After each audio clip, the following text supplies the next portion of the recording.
여러분 반갑습니다. 오늘 테슬라 주가가 오른 이유는 생각보다 단순합니다. 차를 많이 팔아서도 아니고 실적이 좋아서도 아닙니다. 시장이 한 장면을 봤기 때문이에요. 사람 없는 테슬라가 실제 도로를 달리는 장면. 그 순간부터 테슬라는 다른 회사가 됐습니다. 테슬라가 이번에 한 건 곧 자율주행을 하겠다는 또 하나의 약속이 아닙니다. 이번엔 그냥 해버렸습니다. 프레젠테이션도 없고 날짜를 박아놓지도 않았고 대대적인 발표도 없었어요. 사람 없는 차를 그냥 도로 위에 올려놨습니다. 이게 왜 충격적이냐면 자율주행이라는 단어가 오늘 처음으로 기술 뉴스가 아니라 사건이 됐기 때문입니다. 그동안 자율주행은 항상 이런 취급을 받았죠. 언젠가 될 기술, 아직은 먼 얘기, 이론적으로는 가능. 그런데 사람 없는 테슬라가 실제 도심 도로를 달리는 순간부터 이 말들은 전부 설명이 필요한 문장이 돼버렸습니다. 여기서 시장의 태도가 확 바뀌었어요. 이 장면 이후로 사람들은 더 이상 될까를 묻지 않습니다. 대신 이걸 누가 얼마나 빨리 황하느냐 묻기 시작합니다. 그래서 월가에서 갑자기 2조 달러라는 숫자가 튀어나온 게 아닙니다. 이건 희망의 회로가 아니라 이 장면을 본 뒤에 나온 계산이에요.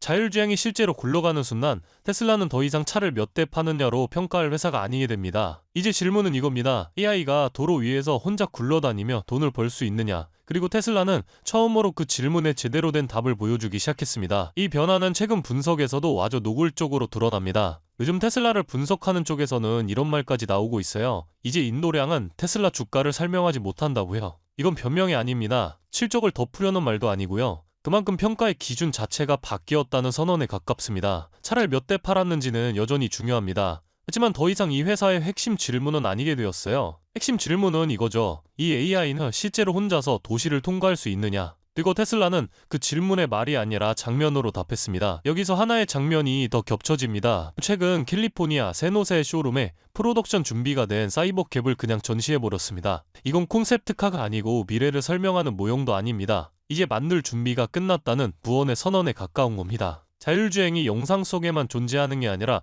제품으로 내려오기 시작한 순간이 된 겁니다. 이제 전체를 한 번에 종료해보죠. 사람 없는 자율주행이 실제 도로에서 구현됐고 시장은 이걸 근거로 테슬라를 다시 계산하기 시작했습니다. 판매량보다 AI의 작동 여부가 중요해졌고 로보택시는 개념이 아니라 제품 단계로 내려왔습니다. 이 이슈들이 같은 시점에 한꺼번에 겹쳤어요. 그래서 오늘의 테슬라 상승을 호재하나 나왔다라고 설명하면 핵심을 놓치는 겁니다. 오늘은 테슬라가 다시 미래 얘기를 하는 회사에서 미래를 보여주는 회사로 인식되기 시작한 날에 가깝습니다. 완전 자율주행이 법적으로 가능하냐고요? 그건 다음 질문입니다. 오늘 중요한 건 그게 아니에요. 오늘은 자율주행을 더 이상 없는 척하기 어려워진 날이었습니다. 그리고 그 불편한 장면을 시장 한복판에 들이민 회사가 테슬라였다는 게 지금 이 주가 움직임의 본질입니다. 테슬라는 또 한 번 약속한 게 아니에요. 이번엔 판을 바꿔버렸습니다. 여기까지가 지금 시점에서 가장 정직하면서도 가장 날이 선 테슬라 이야기였습니다. 다음번에는 이 자율주행이 테슬라의 실적 구조를 어떻게 바꿀 수 있는지 그 이후의 이야기를 조금 더 깊게 보도록 하시죠.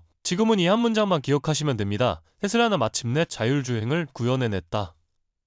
그렇다면 여러분들은 지금 주식시장에서 수익을 내고 계신가요? 우리는 어떻게 해야 이런 불확실한 시장 속에서도 안정적으로 큰 수익을 얻어갈 수 있을까요? 눈에 띄는 대장주 M7 같은 종목들은 이미 너무 많이 상승한 뒤이기 때문에 앞으로는 진짜 큰 돈을 벌기 쉽지 않습니다. 진짜 기회는 그 대장주들 뒤에서 움직이는 수혜 종목에서 발생하는데요. 이런 종목들은 시가총액이 작기 때문에 비교적 소액으로도 접근이 가능하고 리스크 관리 또한 용이하죠. 즉 적은 자금으로도 큰 수익을 노릴 수 있는 구조입니다. 그런데 지금 시장을 움직이는 가장 큰 힘은 단순히 금리나 유동성이 아닙니다. 바로 미중 무역전쟁의 임합, 전략자원 전쟁이 시작됐기 때문이에요. 중국이 반도체에 이어 히토르 수출을 통제하기 시작했고 미국은 이에 맞서 자국 내 히토르 생산 라인을 재건해 나섰습니다. 단순히 정치적 갈등을 넘어서 AI, 전기차, 방위산업까지 직결된 신냉전형 공급망 전쟁입니다. 가장 대표적으로 눈에 띄었던 건 바로 히토르 전쟁의 중심에 선 MP 머티리얼스 티커였습니다. 미국 국방부와의 공급 계약이 발표되자 3개월 만에 주가가 6배 이상 폭등했고 거래량은 평소에 10배 이상 터졌어요. 1,000만원만 넣었어도 6천만원. 이게 바로 시장이 움직이는 타이밍입니다. 이런 종목들을 한번 불이 붙으면 정말 불도저처럼 밀어올립니다. 왜냐면 시장의 자금은 테마에 몰리기 때문이에요. 하지만 여러분, 중요한 건 여기서 끝이 아닙니다. 한두 종목이 폭등하고 끝나는 이야기가 아니라 산업 전체의 판이 바뀌는 신호라는 점이에요. 키토르 전쟁의 불길은 이제 리튬, 니켈, 코발트 같은 2차 전지 원자재까지 번지고 있습니다. 이미 티코와 LAC 같은 대장은 너무 멀리 가버렸지만 그 뒤를 따르는 진짜 수혜주들은 아직 초입에 있습니다. 키토르 자석을 제조하는 기업이나 리튬 정제를 담당하는 2차 밸류체인 혹은 이 자원을 기반으로 한 방산 전기차 부품 기업들이요. 이런 기업들은 아직 시총이 작고 조금만 자금이 들어와도 급등 파동이 나올 수 있습니다. 테슬라나 엔비디아 같은 재무가 탄탄한 기업에 중심을 잡고 이러한 기업들의 분산 투자하셔야 보다 더 큰 수익을 얻어가는 겁니다. 지금 시장은 분명히 움직이고 있습니다. 하지만 대부분의 개인 투자자들은 이 거대한 판이 어디로 흘러가는지조차 모른 채 뒤늦게 따라붙고 있어요. 진짜 돈은 먼저 움직이는 사람의 몫입니다. 그래서 제가 이번에 직접 현재 이 전략 자원 전쟁 속에서 가장 강하게 수급이 몰리게 될